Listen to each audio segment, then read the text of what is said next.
Ika-4 ng Oktubre taong 2023. May 7 karera tayo sa Metro Turf ngayong Miyerkules. Ang unang karera ay may 5 mga kalahok lamang. Ito ay 3-year-old maiden race. Base sa pagkakaayos na nakikita nyo sa inyong screen, ang mga kabayong Malabon King at Best Shot ang posibleng mauuna o babandera sa karerang ito. Dalawa dito ang may magandang finish time na naitala kapag na-convert sa 1,200 meters. Ito ay ang mga kabayong Malabon King at Comeback Stronger. Ang una kong pili dito ay ang Malabon King at ang pangalawa ay ang kabayong Comeback Stronger. Palagi po ninyo tandaan na kapag ang dalawang entries ay may halos magkahalintulad na finish time, ang kabayong de bandera ay mas nakakalamang. Ang ikalawang karera ay tatakbuhin sa 1,200 meters at ito ay may 6 na entries. Isang rating-based handicapping system mula 22 to 27. Dalawang de bandera ang maglalaban dito ng mahigpit. Ito ay ang numero 1 na Ginebra at AP Factor.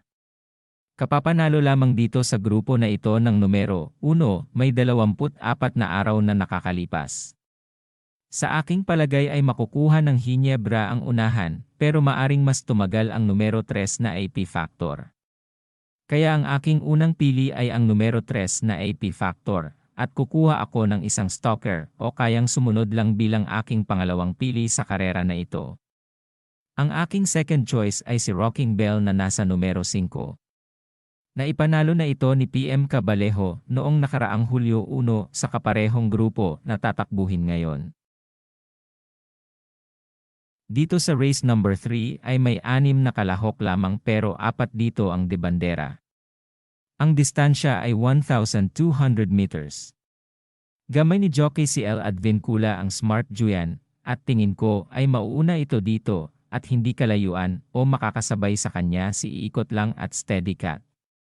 Bagamat medyo mahihirapan si Steady Cat na magapi ang dalawang kasabay niya sa unahan, ay mananaig ito dahil sa mas malalakas na grupo ang nakalaban nito sa mga nakaraang karerang tinakbuhan nito. Kaya ang aking unang pili ay ang numero 2 na Steady Cat na sasakyan ni JB Hernandez at ang aking isa pang napupusuan ay ang numero 6 na Smart Julian sa kadahilanang baka makatsamba ito bagamat galing sa mababang grupo kung mapapabayaan sa harapan. Mayroon tayong 6 na kabayong magtutunggali sa race 4. Kahit na kaunti ang entries ay balanse ang karerang ito at mahirap din pumili ng mananalo dito. Ang karerang ito ay isa muling 1,200 meters sa grupong handicap ang rating-based system 16 to 21. Marami din dito ang kagagaling lang sa panalo. Ang una kong pili dito ay ang sakay ni JB Hernandez na Rockaway na kagagaling lamang sa isang impresibong panalo. Ang El Mundo naman ang isa sa aking kursunada dahil sa nagagamayan na ito ni AR Villegas. Tulad ng race number 4 ang race 5 ang isa muling mahirap at balansyadong karera. Mauuna dito ang axis deviation na tatahak sa 1,200 meters. Walang gaanong makakalutsa sa kanya kaya ito na ang aking unang pili. Posibleng makatapos na naman ito in wire-to-wire fashion gaya ng kanyang huling panalo. Kukuha tayo ng isa pa. Gaya ng nasabi ko mas may tsansa ang de bandera sa track ng Metro Turf mapa slow track o fast track man. Kapag may ganitong mauuna na hindi malulutsa ng ibang entries ay kailangan pumili ng isa pang pang-safety na mataas ang IRE o VMAX na nakikita ninyo sa ating chart. Dalawang kabayo dito ang may mataas na IRE. Ito ay ang mga kabayong numero 4 na right answer at ang numero 3 na you never know. Papaboran ko dito ang numero 4 na right answer na sakay ni OP Cortez. Ang pag-analyze ng karera ay ang pag-intindi kung paano ito tatakbuhin. Dito sa race 6 ay mauuna si Jumbo at ang numero 1 na si Awesome Cole. Kung may nakikita kang bandera na maaaring contender ay dapat mo siyang isama sa iyong pili. Paano mo malalaman kung isa ito sa contenders? Makikita mo ito sa column ng T-average.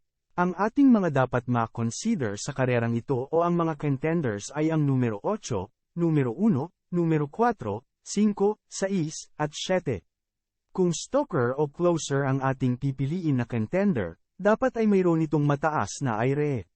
Dalawa dito ang may katangiang ganoon, Ito ang numero 4 na Navy Cut at ang numero 6 na Solution. Naka-arrange ang ating chart sa order ng kung sino ang babandera at re-remade. Tulad ng palaging sinasabi ko, mas may tsansa ang nasa bandang harapan, kaya sa dalawang kabayong susunod o re-remade na Navy Cut at Solution ay mas pipiliin ko si Navy Cut. Kaya ang aking dalawang pili sa karerang ito, ay ang numero 8 na si Jumbo, at ang numero 4 na Navy Cut.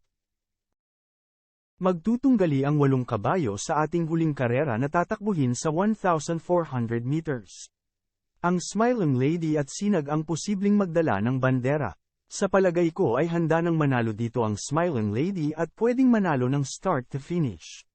Sa aking pangalawang pili ay kukunin ko ang numero 8 Blue Mist dahil may impresibo itong best time na 87.8 seconds. Ang best time ay makikita ninyo sa ating chart sa panglimang kolom na may nakalagay na BT. Kaya ang aking mga pili para sa karerang ito ay ang numero 1 na Smiling Lady, at ang numero 8 na si Blue Mist.